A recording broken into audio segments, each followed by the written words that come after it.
एक नगर में एक व्यापारी रहता था। उसका एक पुत्र था। व्यापारी के जीवित रहते तो व्यापार में अच्छी प्रगति हुई, किंतु उसकी मृत्यु के बाद व्यापार में घाटा होता गया।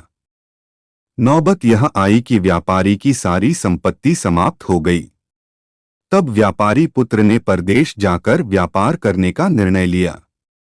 संपत्ति के नाम पर उसके पास मात्र 20 किलो का एक तराजू था। उसने वह तराजू नगर के एक साहूकार के पास धरोहर स्वरूप रख दिया। फिर वह परदेश चला गया। परदेश में कुछ वर्षों तक व्यापार कर ढेर सारा धन अर्जित कर वह अपने नगर लौट आया। वापस लौटकर वह अपना तराजू लेने साहूकार के पास पहुंचा और उससे अपना तराजू मांगा। साहूकार बेईमान था। वह तराजू लौटाना नहीं चाहता था। चालाकी दिखाते हुए वह बोला, अरे उस तराजू को तो चूहे खा गए।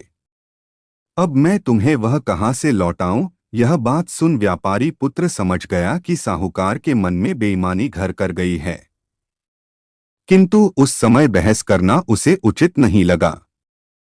इसलिए वह बड़ी ही नम्रता से बोला, कोई बात नहीं साहूकार जी, अब इसमें न आप कुछ कर सकते हैं न मैं।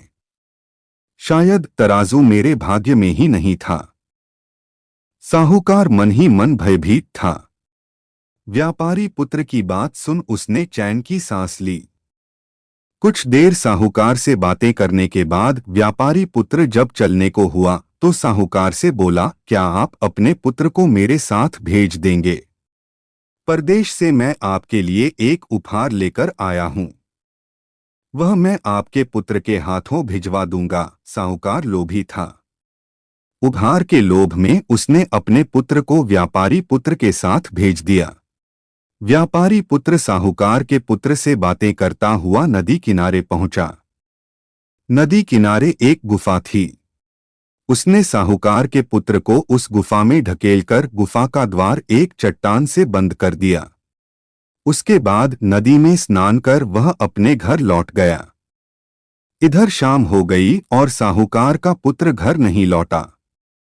तब चिंतित साहूकार व्यापारी पुत्र के पास पहुंचा और अपने पुत्र के बारे में पूछने लगा।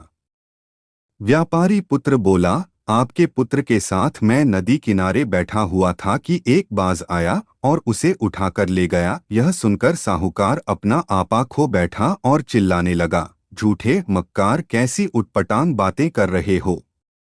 कैसे कोई बाज इतने बड़े लड़के को उठाकर ले जा सकता है? बताओ मेरा पुत्र कहाँ है? नहीं तो मैं तुम्हारी शिकायत राजा से करूंगा। व्यापारी पुत्र वही बात दोहराता रहा, मैं सच कह रहा हूं। आपके पुत्र को बाज उठाकर ले गया है। अब साहूकार क्या करता? तुरंत राजा के पास पहुंचा और जाकर व्यापारी पुत्र की शिकायत कर दी। राजा द्वारा सैनिक भेजकर व्यापारी पुत्र को राजदरबार में बुलवाया गया। व्यापारी पुत्र जब राजदरबार पहुंचा तो साहूकार चिल्लाने लगा, महाराज, इसने मेरे पुत्र का अपहरण किया है।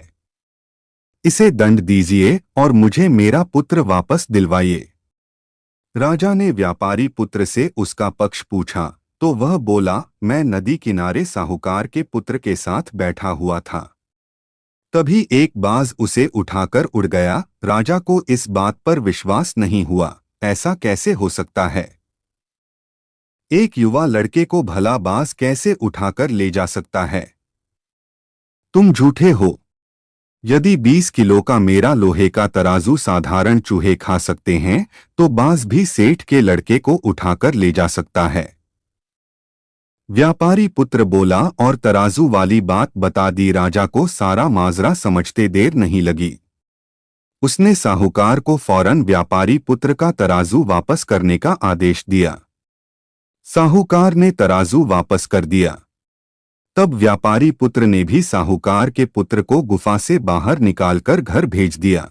इस कहानी से हमें यह सीखने को मिलता है कि जब सीधी उंगली से घी नहीं निकलता तो उंगली टेढ़ी करनी पड़ती है।